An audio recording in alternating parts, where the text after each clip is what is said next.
Let's take a look at question number 10 from section 8.5. Now, one of the big problems with question number 10 is you have to read through the problem, break it down, and make sure that your diagram is correct. And that is a big challenge with a lot of the problems from section 8.5. So I've gone ahead and I've drawn out two diagrams to help me solve this problem. And what I'd like to do now is input the correct numbers into my diagram and then start solving it. Alright, so if I take a look at the first part, the question states the angle of depression to the top of building A. Now the top of building A is over here, right?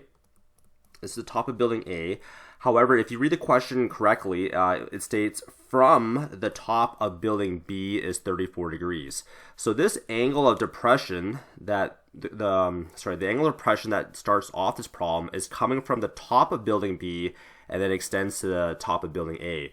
So here's the top of building B right here. And the angle of depression from the top of building B is right here. This is the 34 degrees that the question gives you. All right, so it takes a little bit of time to kind of break down where that 34 degrees is. And using the alternate interior angles concept, if this angle here is 34 degrees, then that means that this angle below here is 34 degrees. All right, so that's step one of the problem. That's trying to figure out. We're trying to figure out where the 34 degrees goes. Okay. Whoops. It's kind of hard for me to, okay, let me just kind of slightly erase this a little bit. Okay, good. All right, now if I keep on reading the problem, then it states the angle of depression from the 10th floor of building B to the top of building A is 26 degrees.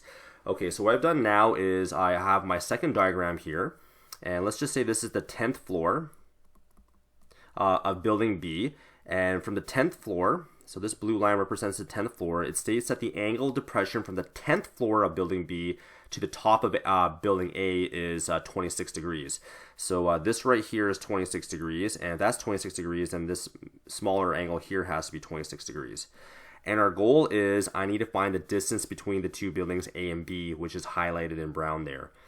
So that's how you would draw out your diagram, and that takes a little bit of time to kind of figure out.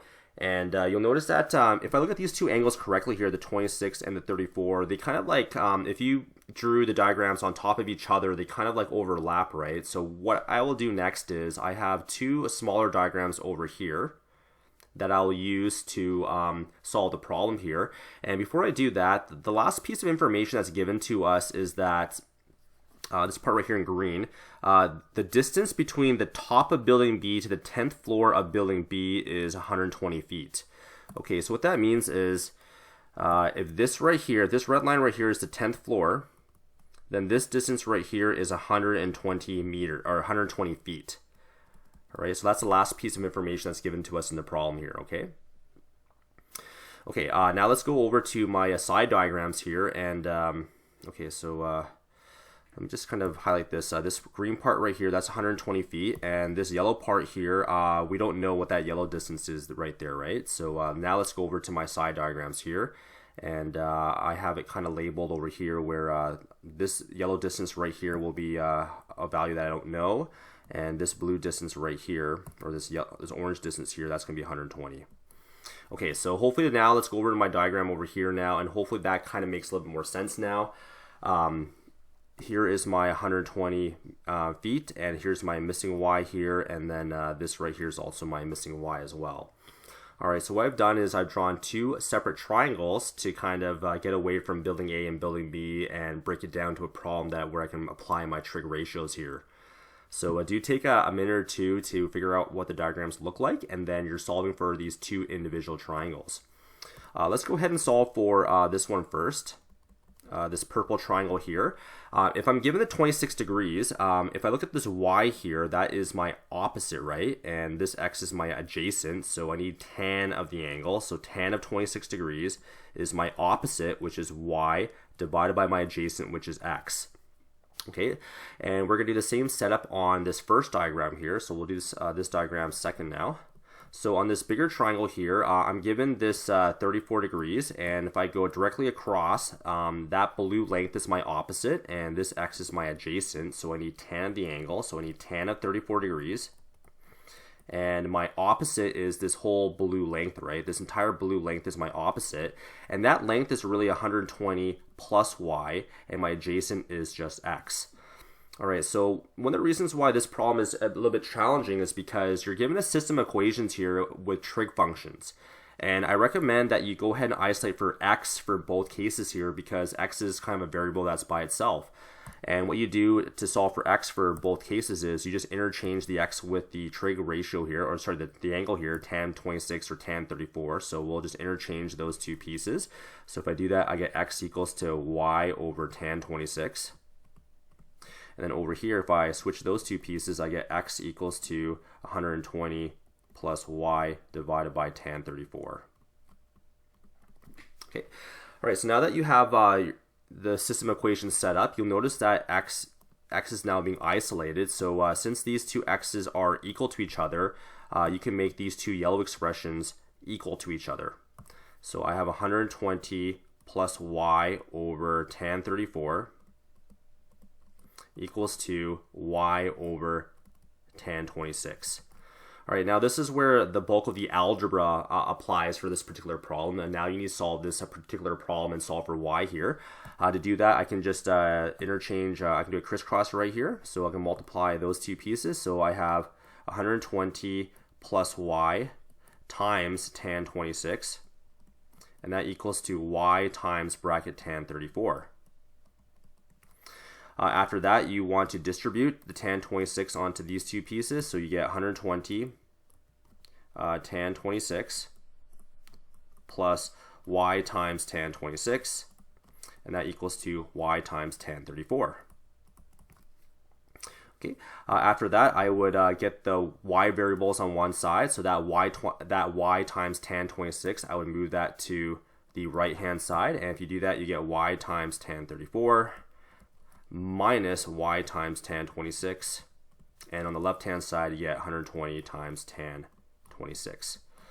Okay, one of the reasons why you get the variables on one side of the equation like we have on the right hand side is that now you can factor out the y's here, right? So the y can factor out, and if I factor that out, I get tan 34 minus tan 26. And then on the left hand side I have 120 times tan 26. And then from there, you can divide both sides by tan 34 minus tan 26. This yellow part here, that's just a number, right? So I know a lot of students feel very comfortable solving these kind of problems, like 5x equals to 10. Students know right away that you divide both sides by 5. This 5 is kind of like this tan 34 minus tan 26, right? So you can divide both sides by y tan 34 minus tan 26. Or sorry, not y, but just tan 34 minus tan 26. And then we'll divide that by tan 34 minus tan 26. And if you do that, you know, this part just cancels off, right? So now you're left with y equals to 120 times tan 26 divided by tan 34 minus tan 26. And if you do, if you go to your calculator, this should be about 313.4. So that's the value of y, right? Now remember, we're not done solving the problem here because the question is, if I go back to the original problem here, the question is asking how far apart are the two buildings, right? So our goal is to find the value of x. All right, what we did was we just found y, right? So we know what the value of y is, but now we have to find the value of x. All right, so what we can do is you can go back to any one of these diagrams right here. I'll go back to this very first diagram here and I'll start erasing this.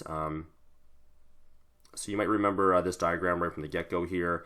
Now we found the value y here, right? This was 313.4. And now I need to find x.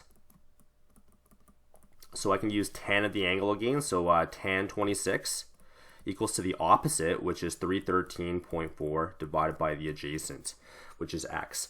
And now we just go back and solve for x. So I can interchange tan 26 and x. So I'm just, once again, I'm taking these two pieces and I'm interchanging them. So x equals to 313.4 divided by tan 26. And if you go to your calculator and input that in, you should get 642.5.